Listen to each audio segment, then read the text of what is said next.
ሓንቲ ጓል ኣንስተይቲ እዘን 14 ባህርያት እንተልየንኣ ፈጺምካ ይትሕደጋ ኣብ ናይ ነዊሕ እዋን ጸንሐ ፍቕራዊ ርክብ ወይ ሪሌሽንሺፕ ዘለው ሰባት ውዒሎም ሓዲሮም ንገዛ ርእሶም ነዚ ሕቶ እዚ ናብ ዝሓትሉ ደረጃ ምብጽሖም ኣይተርፍን እዩ ምስ ኣድየ ብሓቂ ነቲ ዝተረፈ ዕድመይ ክሕልፎ ዝደሊ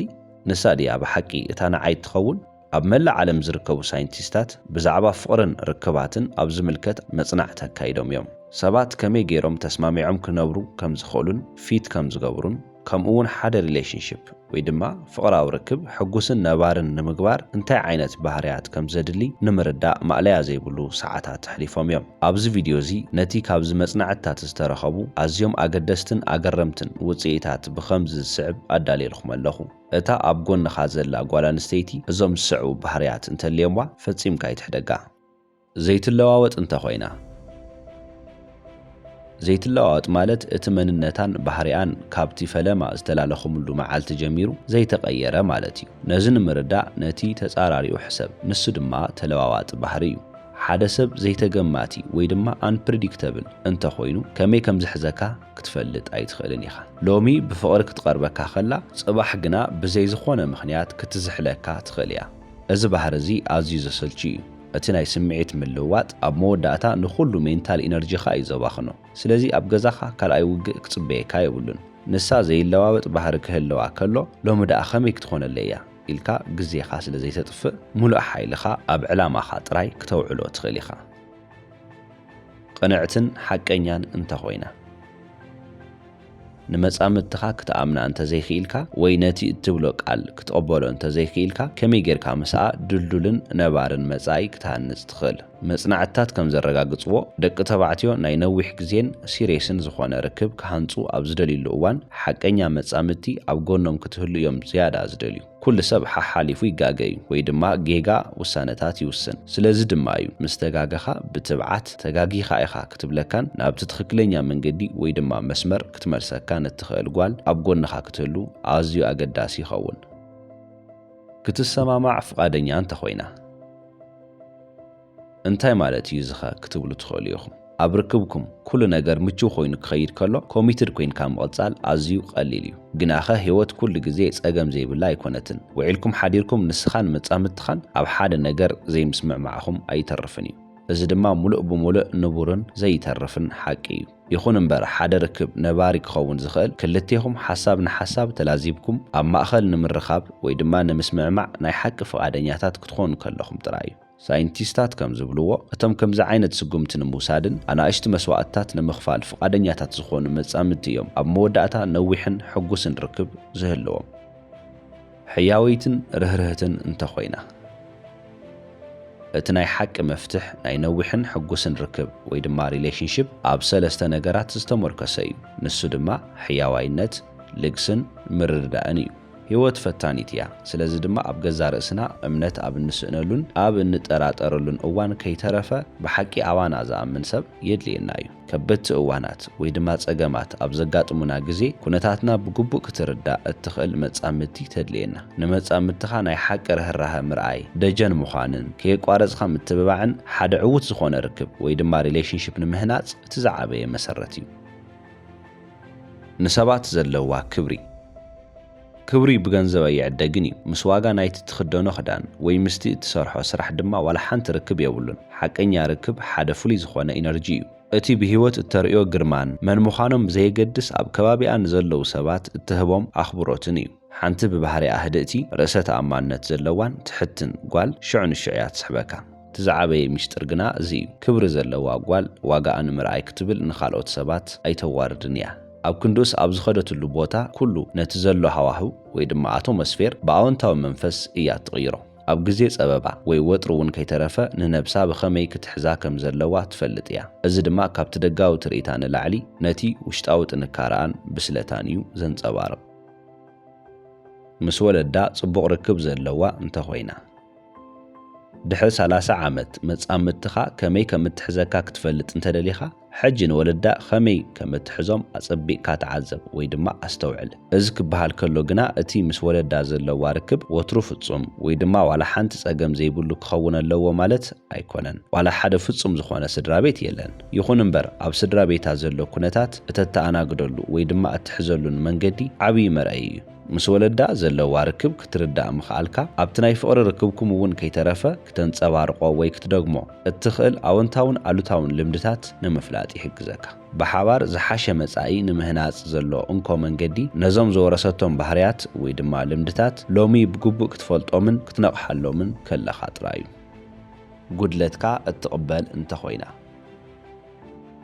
መብዛሕትኡ ርክባት ወይ ድማ ሪሌሽንሺፕስ እቲ ሓደ ነቲ ኻሊእ ከየቋረጸ ኣብ ምውቃስ ወይ ድማ ኣብ ምንቃፍ ጥራይ እተሓፀረ እዩ ዝመስል። ሓንቲ ጓል ብዛዕባ ዘይስሕብ ኣከዳድናኻ፣ ዘየስሕቕ ቐልድታትካ ወይ ክትበልዕ ከለኻ ብተውፅኦ ዘሰልቹ ድምፂ ወትሩ ተማረን እንተኾይና እንታይ ክብል ከም ዝደለኹ ተረዲእኹም ኢለ ይኣምን። መጻምድትኻ ትሑት ዋጋ ከም ዘለካ፣ ተቐባልነት ከም ዘይብልካ ወይ ድማ ብቑዕ ወይ እኹል ከም ዘይኮንካ ኮይኑ ክስምዐካ ፈጺሙ ክትገብር የብላን። እወ ንኽትዓብን ርእስኻ ክተመሓይሽን ብርግጽ ክትደፋፍአካ ኣለዋ። ግናኸ ነዚ ክትገብሮ ዘለዋ እናሃነጸትካ እምበር እናውረደትካ ክኸውን የብሉን።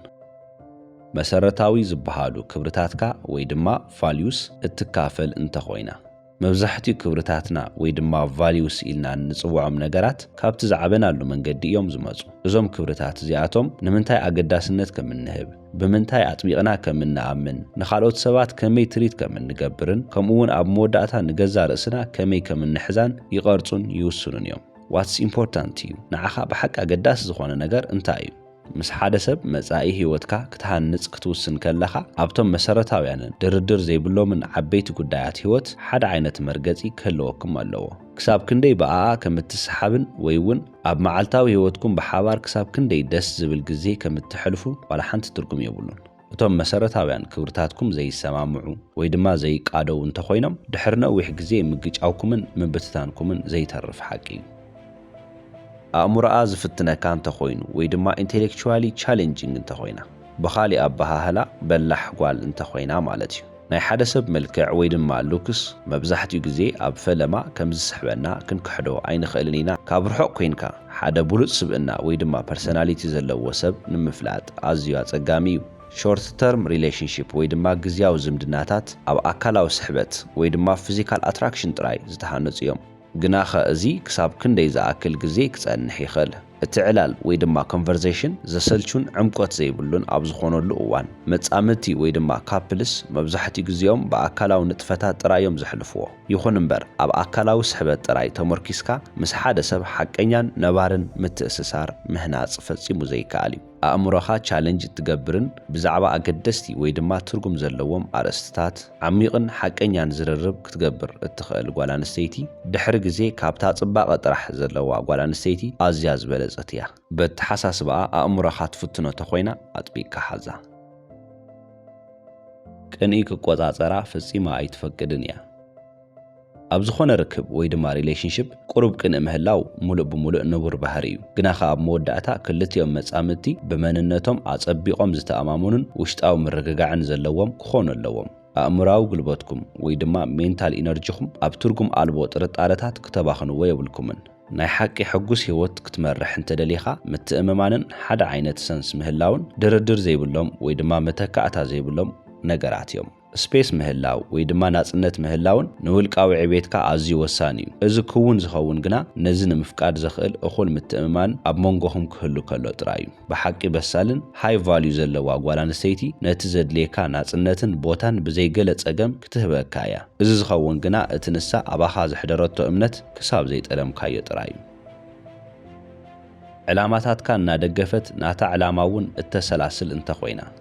ጽቡቕ ዝምድና ጥዑይ ውህደት የድልዮ እዩ። ሓደ ናይ በይንኻ ዕላማታት የድልየካ እዩ። ካልኣይ ድማ ምስ መጻምድትኻ ብሓባር እትጓዓዝሉ ዕላማታት እውን የድልየኩም እዩ። ኣብ ጎንኻ ሓያል ጓል ኣንስተይቲ ክትህሉ ከላ ንኽትዕወት ተተባብዐካ እምበር ጽግዕተኛ ኣይትኸውንን እያ። ብዛዕባኣ ወትሮ ምጭናቕ ኣየድልየካን እዩ። ንሳ እውን ብርእሳ ትተኣማመንን ካባኻ ድማ ዘየቋርጽ ቫሊዴሽን ወይ ድማ መረጋገጺ ኣይትደልን እያ። ኣብ ክንድኡስ ነቲ ዘለካ መንነት ከይቐየረት ናብቲ ዝበለጸ ደረጃ ወይ ድማ ቤስት ቨርዥን ኦፍ ዮርሰልፍ ክትበጽሕ ኢንስፓየር ትገብረካ ወይ ድማ ተበረታትዐካ እያ። ኣብ ግዜ ባእሲ ህድእቲ እትኸውንን ንዓኻ እተህድአካን እንተኾይና ኣብ ኩሉ ርክባት ወይ ድማ ሪሌሽንሺፕ ባእሲ ዘይተርፍ ነገር እዩ ፈጺምካ ዘይምግጫው ናይ ሓደ ድልዱልን ውሕስን ርክብ ወይ ድማ ሪሌሽንሺፕ ምልክት ኣይኮነን እቲ ኣገዳሲ ነገር ግና ነቲ ዘይምስምዕማዕ ከመይ ጌርና ከም እነተኣናግዶን ወይ ድማ ከመይ ጌርና ከም እንፈትሖን ድሕሪኡ ድማ ከመይ ጌርኩም ከም እትተዓረቑን እዩ ሓደ ርክብ ወይ ድማ ሪሌሽንሺፕ ዝያዳ ነዊሕ ግዜ ክጸንሕ ዝኽእል እታ ጓል ኣንስተይቲ ኣብ ግዜ ባእሲ ክትሃድእ ክትኽእል ከላን ነቲ ናይ ህድኣት መንፈሳ ድማ ናብቲ ወዲ ክተመሓላልፎ ከላን ጥራይ እዩ እቲ ዘገርም ድማ እቲ ወዲ ቀዲሙ ክሃድእ ምስ ዝፍትን እቲ ውጽኢት ከምቲ ናይ ጓል ኣንስተይቲ ሓያል ኣይኮነን ቂም ዘይትሕዝ እንተኾይና ንኻልኦት ሰባት ይቕሬታ ክትገብር እትኽእል ጓል ረኺብካ እንተደኣ ኮይንካ ንሳ ንነዊሕ እዋን ኣብ ጎንኻ ክትህሉ እያ መጽናዕትታት ከም ዘረጋግጽዎ ንሰባት ብዘይ ዝኾነ ቅድመ ኩነት ይቕሬታ ወይ ድማ ፎርጊቭ ክገብሩ ዝኽእሉ ሰባት ንነዊሕ ዓመታት ብሂወት ይነብሩ እዮም ካብኡ ዝያዳ ዝዓቢ ኣገዳሲ ነገር ግና ይቕሬታ ምግባር ወይ ድማ ፎርጊቭነስ ንሓደ ጥዑይ ርክብ ወይ ድማ ሪሌሽንሺፕ እቲ መሰረታዊ ዓንዲ እዩ ሰባት ፍጹማት ኣይኮኑን ንስኻ እውን ፍጹም ኣይኮንካን ከይፈለጥካ ንመጻምድትኻ ክትቆጥዓ ወይ ድማ ስምዒታ ክትጎድኣን እትኽእለሉ ግዜያት ክህልው እዮም ኣብቲ እዋን እቲ ድማ መጻምድትኻ ይቕረ ወይ ድማ ፎርጊቭ ንኽትገብረልካ ኢኻ ትደሊ ንዝምድናኹም ጻዕሪ እተዘውትር እንተኾይና ኣብ ናይ ነዊሕ ግዜ ርክባት እቲ ናይ መጀመርታ ናይ ፍቕሪ ስምዒትን ስሕበትን ሓሓሊፉ ክሃስስ ከም ዝኽእል ሚስጥር ኣይኮነን ግናኸ ንክሃስስ ንስኻ ክትፈቅድ የብልካን ንሳ እውን ክትፈቅድ የብላን ንዓኻን ነቲ ርክብኩምን ክትብል ብሓቂ ጻዕሪ ክትገብር ከላ ንሳ ሙሉእ ብሙሉእ ናትካ ምዃና ወይ ድማ ንርክብኩም ዋጋ ከም እትህቦ ትርዳእ እዚ ድማ ግድን ዓበይቲ ነገራት ወይ ድማ ምልክታት ክኸውን የብሉን ንዓኻ ከም እትሓሊልካን ንሓባራዊ ሕጉስ ህይወትኩም ክትብል ድማ ዝተረፈት ሓንቲ ስጉምቲ ንምውሳድ ወይ ድማ ዝከኣላ ኩሉ ንምግባር ፍቓደኛ ምዃና ንምርኣይን ንምስትውዓልን ኣናእሽቲ ነገራት እኹላት እዮም ሓንቲ ጓል ኣንስተይቲ ነቲ ካብ መጀመርታ ኣብ ኣርኢኻዮ ክትማረኽ ዝገበረካ ነገር ምግባር እንተቐጺላቶ ንሳ ንዓኻ ኣብ ጎና ንምግባር ወይ ድማ ንዘለዓለም ምሳኻ ንምንባር ብሓቂ ከም እትጽዕር ዘርኢ ዓብዪ ምልክት እዩ እወ ከምዚኣ ዝዓይነታ ጓል ምርካብ ኣዝዩ ከቢድ እዩ ግናኸ ከምዚኣ ዝዓይነታ ጓል ዝረኸብካ ዕድለኛ እንተደኣ ኮይንካ መዓልታዊ ፍልይቲ ምዃና ንኽስምዓን ንኽተሐጉሳን ዝከኣለካ ኩሉ ግበር ኩሉ ወዲ ተባዕታይ ኣብ ሓንቲ ጓል ኣንስተይቲ ዝደልዮ ናቱ ናይ ገዛ ርእሱ ዝርዝር ረቑሒታት ወይ ድማ ቼክሊስት ክህልዎ ይኽእል እዩ ግናኸ ካብቶም ኣብዚ ቪድዮ ዝጠቐስናዮም 14 ነጥብታት ዘይሰማማዕ ወዲ ተባዕታይ ምርካብ ኣዝዩ ኣጸጋሚ እዩ ንስኻ እንታይ ትብል ዝረሳዕኽዎ ወይ ድማ ዝጎደለ ነጥብ ኣሎ ዶ ኣብ ታሕቲ ዘሎ ኮመንት ሴክሽን ጻሓፉለይ ንምክትታልኩም ኣመስጊነ ሰላም